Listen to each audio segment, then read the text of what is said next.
지금 글로벌 금융시장과 한국 외환시장이 서로 다른 방향을 보고 있습니다. 이렇게 복잡하게 얽혀있는 흐름 속에서 진짜 이야기는 과연 뭘까요? 오늘 그 실마리를 하나씩 찾아가 보려고 합니다. 세계 경제가요, 마치 줄다리기를 하듯 서로 다른 방향으로 힘껏 당겨지는 듯한 모습이에요. 과연 이 현상 뒤에는 어떤 힘이 작용하고 있는 걸까요?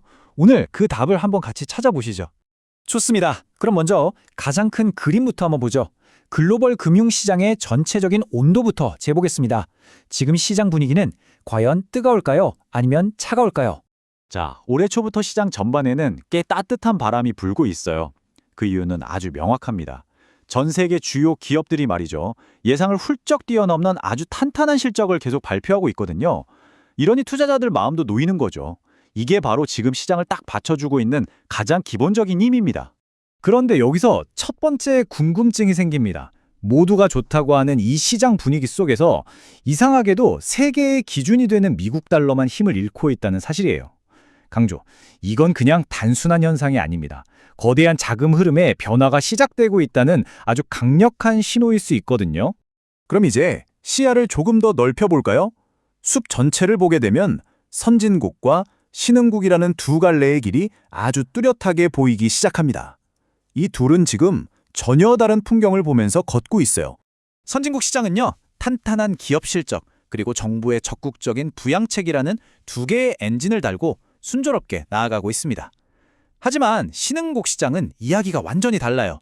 어떤 나라는 오르고 어떤 나라는 내리고 그야말로 안개 속에 갇힌 듯한 혼조세를 보이고 있는 거죠. 선진국 시장의 이런 좋은 분위기를 이끄는 선두주자는 역시 미국입니다. 실적을 발표한 기업 내중 셋 이상, 그러니까 무려 76%가 시장의 기대를 훌쩍 뛰어넘는 성적표를 내놨어요. 이 놀라운 실적이 주식시장에 강력한 에너지를 불어넣고 있는 겁니다. 또 다른 선진국, 일본도 마찬가지입니다. 새로운 내각이 곧 21조 엔 규모의 대규모 경기 부양책을 내놓을 거라는 기대감, 이거 하나만으로 니케이 지수가 14% 넘게 급등하면서 시장에 활기가 돌고 있습니다. 반면에 신흥국 시장의 상황은 좀 다릅니다. 인도네시아가 대표적인 예인데요. 세계적인 투자 기준을 만드는 기관이죠. MSCI가 인도네시아의 기업 지배구조에 대해서 경고장을 날렸습니다. 만약 이게 개선되지 않으면 투자 위험이 더 높은 프론티어 시장으로 등급을 낮출 수도 있다는 아주 강력한 경고였죠. 바로 이런 나라별 리스크가 신흥국 시장의 발목을 잡고 있는 겁니다. 신흥국 시장의 복잡한 속내가 이 차트에 그대로 드러납니다. 한번 보세요. 브라질과 터키는 원자재 가격 덕에 15% 넘게 급등했고요. 대만 역시 수출이 잘 되면서 강세를 보이고 있어요.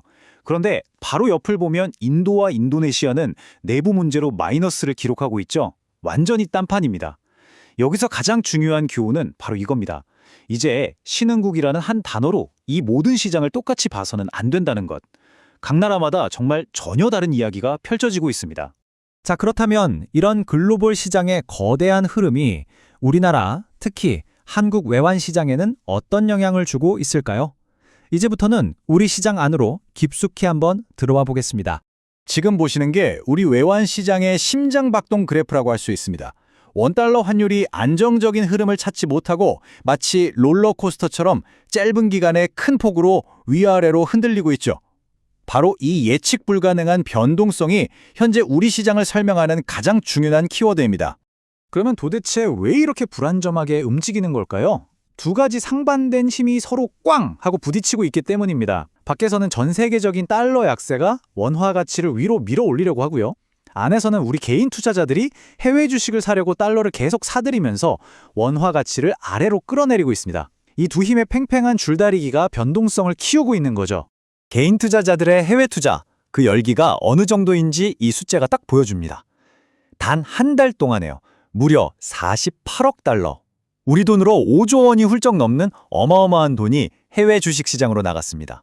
이 거대한 달러 수요가 원화에 계속해서 하방 압력으로 작용하고 있는 겁니다. 그런데 상황을 더 복잡하게 만드는 게 있어요.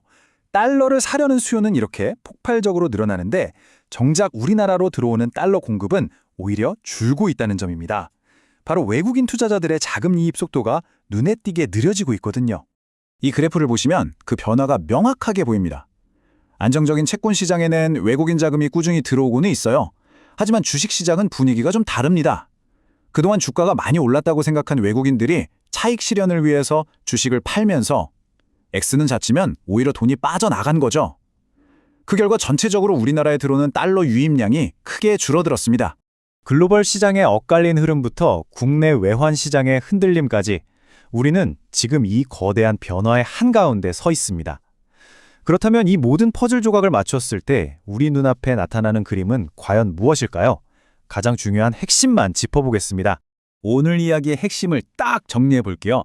글로벌 경제 불균형이 심해지면서 선진국과 신흥국이 각자 다른 길을 가고 있고 그 영향이 한국 외환 시장의 변동성으로 직접 나타나고 있다는 겁니다.